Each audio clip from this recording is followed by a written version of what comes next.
sobre o recurso da defesa ao presidente do Senado Federal. A defesa apresenta perante a Comissão de Recursos ao presidente do Senado Federal relativos ao suposto cerceamento do direito de defesa, notadamente por não haver sido atendida a diligência requerida junto ao Tribunal de Contas da União relativa às contas de 2015 por supostamente ter havido juntada de documentos aos autos sem que fosse comunicada a defesa. Não há que se falar em cerceamento de defesa na presente fase procedimental, uma vez que, neste momento, sequer há previsão de exercício de defesa. Não existe processo formal instaurado ainda, nem se completaram os atos procedimentais que a lei exige para a inauguração formal do contraditório propriamente dito, conforme positivado na Lei 1079 de 1950, em seu artigo 45, o momento da defesa se dá após o recebimento da denúncia pelo plenário do Senado Federal, nos termos do artigo 49 da mesma lei. Também é assim no Código de Processo Penal, norma subsidiária aplicável. A defesa no processo penal também só se manifesta após o recebimento da denúncia, artigo 396, e assim já arrematou o Supremo Tribunal Federal na DPF 378. No entanto, considerando a relevância e a gravidade do assunto tratado nesta comissão especial, foi permitido à defesa pronunciar-se aqui amplamente, mas apenas a título de diligências, com fim de cognição sumária.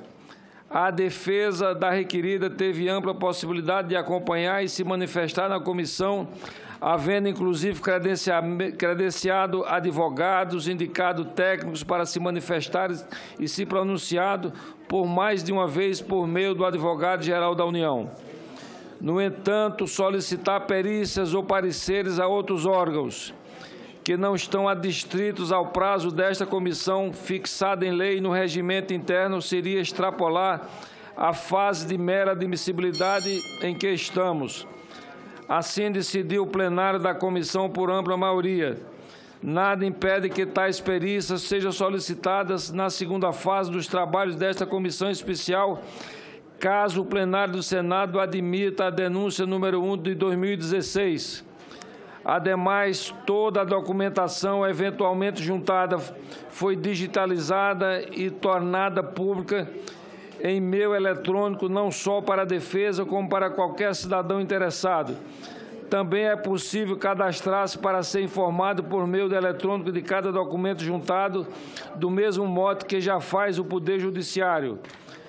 Pretender que se façam intimações pessoais a cada documento juntado numa fase pré-processual e com prazos estritos definidos em lei, diante de tantos recursos colocados à disposição da defesa, não parece razoável. Envio, no entanto, com essas ponderações, o recurso ao excelentíssimo senhor presidente do Senado para que dele tome conhecimento e o decida se o entender cabível. Finalmente, a defesa também apresenta requerimento de suspensão dos trabalhos da comissão especial até o que o presidente da Câmara dos Deputados responda a recurso apresentado perante aquela casa. Na sessão da sexta-feira passada, já manifestamos nosso entendimento que os requerimentos nessa fase são prerrogativas exclusivas dos senadores membros da comissão e não da defesa, que poderá formulá-los, no entanto, em uma eventual segunda fase, caso o plenário venha admitir o prosseguimento do processo. Porém, deixando de lado essa questão de poder ou não apresentar requerimentos, no mérito, essa matéria já foi apresentada nesta comissão na sexta-feira da semana passada e foi comunicada o nosso entendimento de impossibilidade de suspensão, assim como também informamos que, por solicitação da senadora Gleice Hoffmann, enviamos expediente ao presidente da Câmara questionando quanto à eventual decisão sobre o recurso apresentado pela defesa.